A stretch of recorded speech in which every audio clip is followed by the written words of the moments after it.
ভৌগোলিক অবস্থান, অর্থনৈতিক নির্ভরশীলতা আর সংস্কৃতির ভিত্তিতে এতদিন বাগেরহাট ৩ আসনের অধীনেই ছিল মোংলা আর রামপাল। তবে নির্বাচন কমিশনের সীমানা পুনর্নির্ধারণের ঘোষণায় দেখা দিয়েছে বিপত্তি। আলাদা আসনের অধীনে পড়তে যাচ্ছে রামপাল, মোংলা।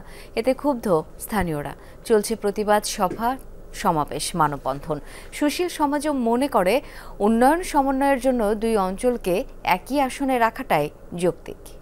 কিন্তু বাথরুম যা তা ওডোনিল নাই। ওডোনিল সুবাসিত ঘরে স্ট্যাটাস বাড়ে। ১৯৮৬ সালের সংসদ নির্বাচন থেকেই রামপাল আর মোংলা নিয়ে গঠিত বাগেরহাট ৩ আসন।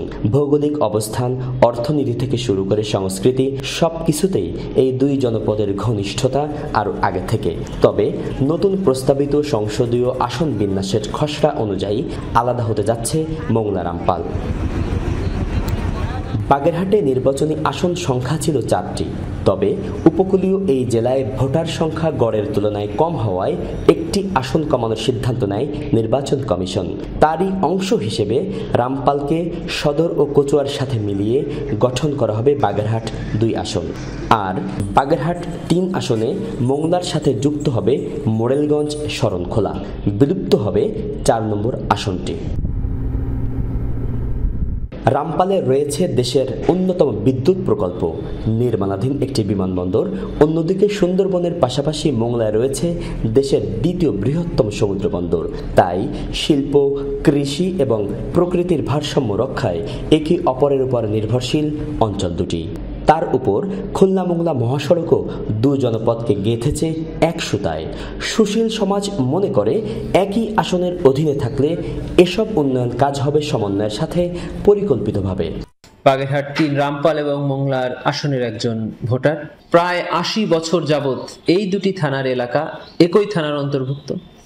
এ দুটি থানার ভাষা, কালচার, মানুষের জীবনযাপন, পেশা, সংস্কৃতি, খাদ্যাভাস সবকিছুই একই। এতদিন উপজেলাগুলোর জনসমর্থন অর্জনেই কাজ করেছে স্থানীয় রাজনীতিবিদরা।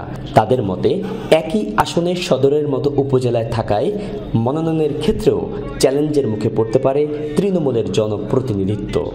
আমাদের দ্বিতীয় সমুদ্র বন্দর আমাদের জাতীয় অর্থনীতির প্রাণ শক্তি। আমাদের জাতীয় অর্থনীতিতে জিডিপিতে এই সমুদ্র বন্দর গুরুত্বপূর্ণ ভূমিকা পালন করছে। মোংলা অবশ্যই ভৌগোলিক অবস্থান এমন যে মোরেলগঞ্জে যাওয়া লাগে না, ও ওইদিকে তাদের উল্টা, এবং এই রামপালের পর দিয়েই তাদেরকে ঢাকায় এবং দেশের বিভিন্ন জায়গায় যেতে হয়, খুলনায় যেতে হয়। আগামী ২৫ আগস্ট খুলনা অঞ্চলের সংসদীয় আসন পুনর্বিন্যাসের খসড়ার উপর শুনানির কথা রয়েছে। মুনাওয়ার রনি, যমুনা নিউজ, মোংলা।